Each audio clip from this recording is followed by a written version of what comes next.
சிறகடிக்க ஆசை சீரியல்ல விஜயா என்ன நினைக்கிறாங்க அப்படின்னா, மீனா இப்போ ஒரு ஆர்டர் எடுத்திருக்காங்க இல்லையா, அந்த ஆர்டர்ல தோத்து போகணும் அப்படின்னு சொல்லி நினைக்கிறாங்க. விஜயா மட்டும் கிடையாது, சிந்தாமணிக்கும் அதே நோக்கம்தான்.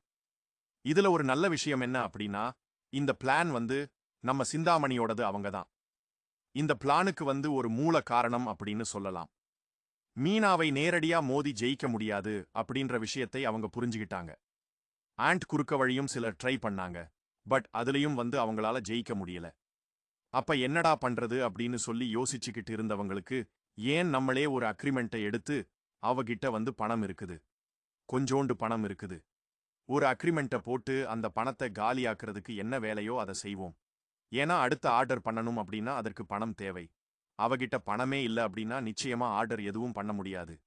சோ அதனால அவ தோத்து போயிருவா அப்படின்னு சொல்லிட்டு ஒரு மட்டமான பிளான கொண்டு வந்து என்ன பண்றாங்க அப்படின்னா நடத்தி காட்டலாம் அப்படின்னு சொல்லி முடிவு பண்ணிருக்காங்க. இன்னைக்கு எபிசோட் நீங்க பார்த்திருப்பீங்க. இன்னைக்கு எபிசோட்ல வந்து சில முக்கியமான விஷயங்கள் என்ன அப்படின்னு பாத்தீங்கன்னா, நம்ம மீனா வந்து அடுத்த ஒரு போட்டிக்கு ரெடி ஆயிட்டாங்க. அதாவது அடுத்த காம்படிஷன் சொல்லலாம். அதை விட என்ன சொல்லப்படுதுன்னா, அவங்க ஒர்க்குக்கு ரெடி ஆயிட்டாங்க.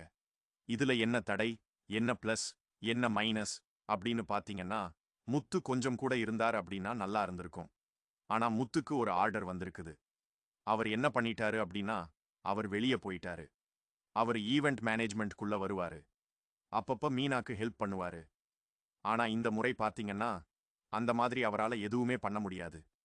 அவருக்கு சவாரி வந்திருக்குது அப்படின்னு சொல்லிட்டு, அவர் வந்து வெளிநாட்டு டூரிஸ்ட். அவங்க வந்து ஊரெல்லாம் சுட்டி காட்டணும் அப்படின்னு சொல்லி அவரும் போயிட்டாரு. இப்போ மீனா மட்டும்தான் இருக்கிறாங்க. மீனாவால இந்த விஷயத்தை சாதிக்க முடியுமா? ஏன்னா மீனா வந்து ஒரு தனி பெண். அவங்க மட்டும்தான் அந்த ஒர்க்ல இருக்கிறாங்க. மத்த அவங்களுக்கு கீழே ஆட்கள் வச்சிருந்தாலும், அவங்களுக்கு அப்படின்னு பாத்தீங்கன்னா, அந்த ஒர்க்ல கை கொடுக்கறதுக்கு வேற யாருமே கிடையாது. ஒரு தடவை விழுகுறாங்க அப்படின்னா, அவங்களே தான் எந்திரிச்சு வர முடியும். சோ அப்படி இருக்கிற சூழ்நிலையில, நம்ம மீனா என்ன பண்ண போறாங்க? இன்னைக்கு எபிசோட்ல பாத்தீங்கன்னா, ரோகிணி வந்து ரொம்ப இரிட்டேட்டிங் ஆயிட்டாங்க. மீனாவுக்கு வந்து இப்போ இப்படி ஒரு ஆர்டர் வந்திருக்கு. 2,00,000 ரூபாய் பிராஃபிட்டுக்கு ஒரு ஆர்டர் வந்திருக்குது. சோ அதுல கிடைக்கும்போது ஒரு 5,000 தான் வச்சுக்கோங்களேன். அப்படி ஒரு ஆர்டர் வந்திருக்குது அப்படின்றதே அவங்களால சீரடிச்சுக்க முடியல. ரோகிணிக்கு என்ன பண்றாங்க அப்படின்னா, சுருதி கிட்ட பாருங்க. இனி போற போக்க பார்த்தா, நம்ம மீனா உங்களை விட சம்பளம் அதிகமா வாங்கிருவாங்க போல அப்படின்ற மாதிரி சுருதி கிட்ட சொல்ல, சுருதி மூஞ்சில அடிச்ச மாதிரி ஒரு விஷயத்த போட்டாங்க. அவங்க என்ன சொன்னாங்க அப்படின்னு பார்த்தீங்கன்னா, பரவால்ல.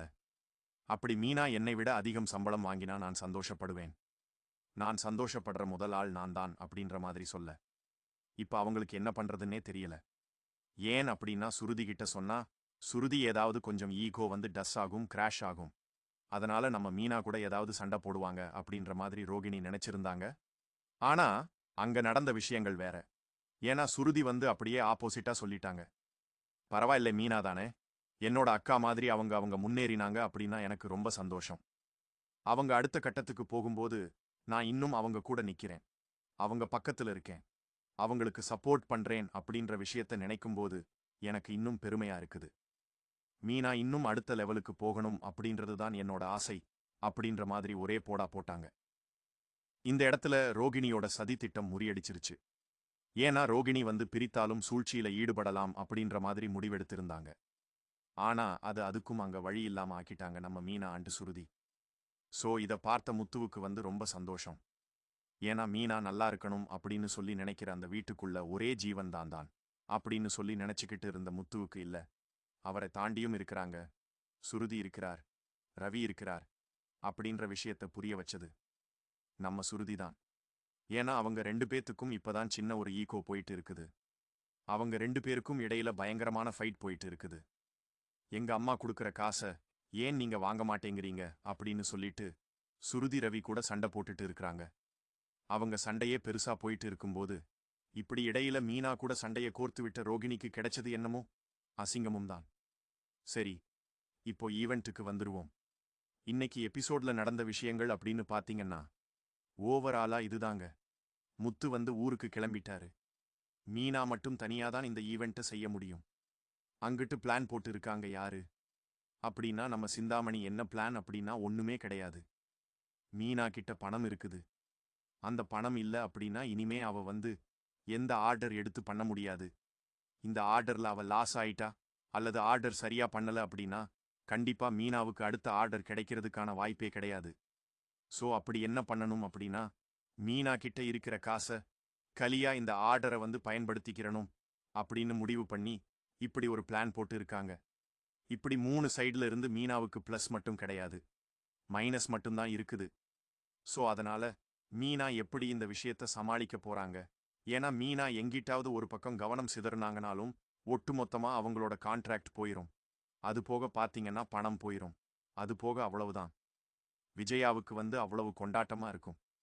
மீனா தோத்தா நம்ம விஜயாவுக்கு எங்க இல்லாத சந்தோஷம் அப்படின்னு தான் சொல்லி ஆகணும். அந்த அளவுக்கு மீனா எப்படா கீழே விழுவா அப்படின்றத வலிமையல் வெளிவைத்து காத்துக் கொண்டிருக்கிற ரோகிணி ஆண்ட் விஜயாதான் இவங்க 2 பேர் தான் காத்துக்கிட்டு இருக்காங்க. எப்படா இவ கீழே விழுவா, அவ கீழே விழுகிறத பார்த்து நம்ம சந்தோஷப்படலாம் அப்படின்னு சொல்லிட்டு ரொம்பவே ஒரு சந்தோஷத்துல இருக்காங்க. இவ எப்ப கீழே விழுவாளோ அப்படின்னு சொல்லி எதிர்பார்த்து காத்துக்கிட்டு இருக்காங்க. ஆனா ஒவ்வொரு முறையும் பாத்தீங்கன்னா மீனா எந்திரிச்சு ஸ்டெடியா நிக்கிறாங்க. வாடா பாத்துக்கலாம், நீயா நானான்னு மோதி பாத்துருவோமா அப்படின்ற மாதிரி தான் நிக்கிறாங்க. ஆனா இந்த முறை அதற்கான வாய்ப்புகள் இருக்குதா, அதற்கான சாத்தியக்கூறுகள் எதுவும் இருக்குதா அப்படின்னு பாத்தீங்கன்னா கொஞ்சம் கம்மி தான். ஏன்னா இந்த முறை பாத்தீங்கன்னா மீனா ரொம்ப தனியா இருக்கிறாங்க. அதுக்கு முன்னாடி சொந்தம் பந்தம் அப்படின்றத விட முத்து கூட நின்னாரு, ரவி இருந்தாங்க, சுருதி ஹெல்ப் பண்ணாங்க. இப்படி அவங்களுக்கு சில உதவிகள் கிடைச்சது. ஆனா இந்த முறை அப்படி உதவிகள் கிடைக்கும் அப்படின்னு எனக்கு தோணல. ஆனாலும் மீனா நிச்சயமா இந்த ஆர்டர் நல்லபடியா செஞ்சு முடிப்பாங்க அப்படின்ற நம்பிக்கை மட்டும் இருக்குது. சரிங்க, இன்னைக்கு ஓவராலா பார்த்தீங்கன்னா இந்த எபிசோட்ல இவ்வளவுதான் நடந்தது. அண்ட் இதுக்கப்புறம் எபிசோட்ல பார்த்தீங்கன்னா முத்து ஊர் கிளம்பி போறாரு. மீனா, நான் போறேன், உனக்கு வந்து ஏதாவது உதவி வேணும் அப்படின்னா நீ எனக்கு கால் பண்ணு, நான் ஏதாவது என்னால முடிஞ்ச விஷயத்த பண்றேன், இந்த ஆர்டரை மட்டும் நீ நல்லபடியா முடிச்சிரு மீனா அப்படின்ற மாதிரி சொல்லி சொல்லி அவரும் என்ன பண்றாரு அப்படின்னா சந்தோஷப்படுறாரு. அது போக மீனாவுக்கு லைட்டா தட்டி கொடுக்கிறாரு. உங்களுக்கு பிடித்தமான சீரியல் ப்ரோமோக்கள், திரை விமர்சனங்கள் மற்றும் சினிமா தகவல்களை தெரிஞ்சுக்க எங்களோட தமிழ் சினிமா சேனலை மறக்காம இப்போதே சப்ஸ்கிரைப் பண்ணுங்க.